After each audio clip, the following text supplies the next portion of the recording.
All right, guys, welcome to possibly the greatest purchase I've ever made. This is a Southbend hobby lathe from about 1936, and it is here. It's in the garage. I cleared off a space on the bench.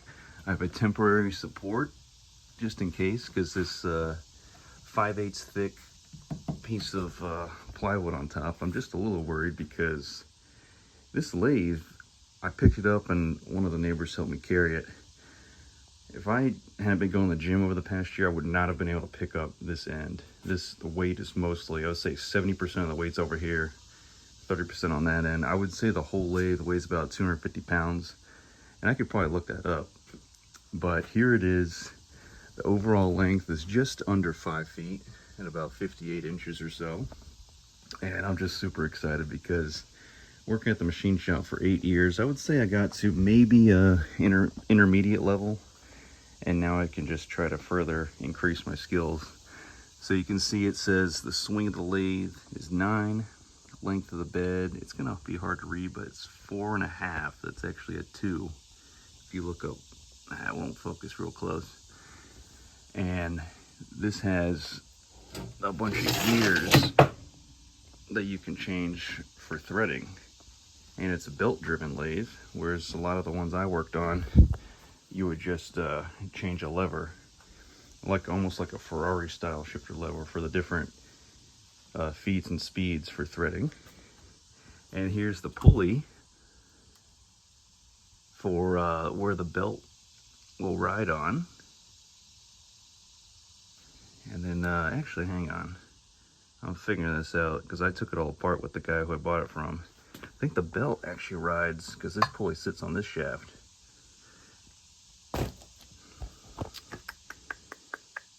I gotta look back at my pictures. You got the motor pulley to the lathe pulley here. We'll figure all that out. I gotta look back at my pictures. But anyways, he gave me so much for $1,000. Oh, here's the switch, and that's the motor wiring. I took great pictures of that, so I know how to wire it back up. He gave me so much stuff. I got all kinds of cutting tools. I got drill bits. I got Dremel, and I got all sorts of collets. I got a collet holder. I got a 4-jaw chuck. I got a milling head attachment, which I got to learn how to use that, because when I worked at the shop, we had a lathe, a couple different lathes, and we had a couple different milling machines. But this, I got to figure out how the milling head attachment attaches, and then I guess your piece is in the chuck, and then you move the milling head back and forth. I'll figure all that out. He gave me a bunch of material to start with. How cool is that? I got a little bench grinder I can set up. I got my quick change tooling here, and there's so much that I got to figure out. Oh, I got a different 3-jaw chuck with the female jaws as opposed to the male jaws on there. Oh, I got all the gears that you change out for your different threading. And there's really just so much more. So, oh, I got a tray that he had made years and years ago to collect the chips that'll just slide right under the lathe.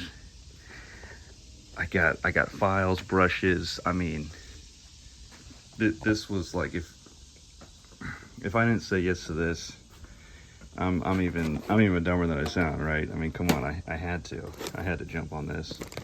And you know, it's sad because he was getting too old to use the lathe. He couldn't see that well, and he just was looking for someone to pass it on to. So what I'm gonna do is get the lathe kicked forward a little bit more to make clearance for the motor and the pulley.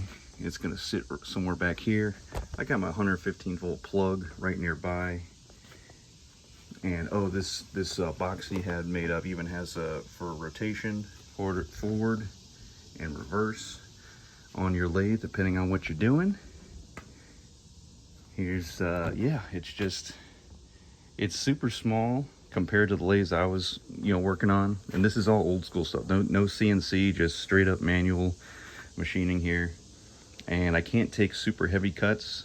I can, you know, work with, my work is going to be smaller stuff, but I'm going to see what I can do on a lathe and see what I can learn. He gave me a 17th edition machinist handbook, so I got to get into that. And really, the sky's the limit with what I'm going to be able to do here, what I'm going to be able to learn. And yeah, I got all sorts of plastic as well that I can machine on, in addition to the metal, the brass, the aluminum, a little bit of copper tubing. We'll see what's going on there. And I think some mild steel, maybe some stainless in there. So I just want to introduce you guys to the lathe, and we'll see about getting it bolted down. I got the long bolts to drill through the plywood, bolt this thing down. And again, I'm gonna make up a more permanent support, maybe one that male and female threads 2 pieces into each other for adjustment, so I can get it nice and snug up against the bottom of the bench. Because I'm just worried about, if this heavy section weighs about, let's call it 150 pounds, I don't want to just be machined and one day just, you know, cracks right through the plywood without warning, because that would be a bad time. So I feel like a support is a safer way to go. And then if the motor and pulley is going to be in the way of that piece of wood that I had here, I can just cut that wood down that's standing up there, so I can still have a shelf over on the side. And yeah, oh, he gave me this thing too. This can sharpen drill bits and whatnot, and it even has a little attachment here. Again, I gotta read all the booklets and whatnot, because there's so much functionality I have now, and I gotta remember it all. I gotta learn it all. I gotta brush off the rust from, because I haven't worked at the machine shop in almost 2 years now.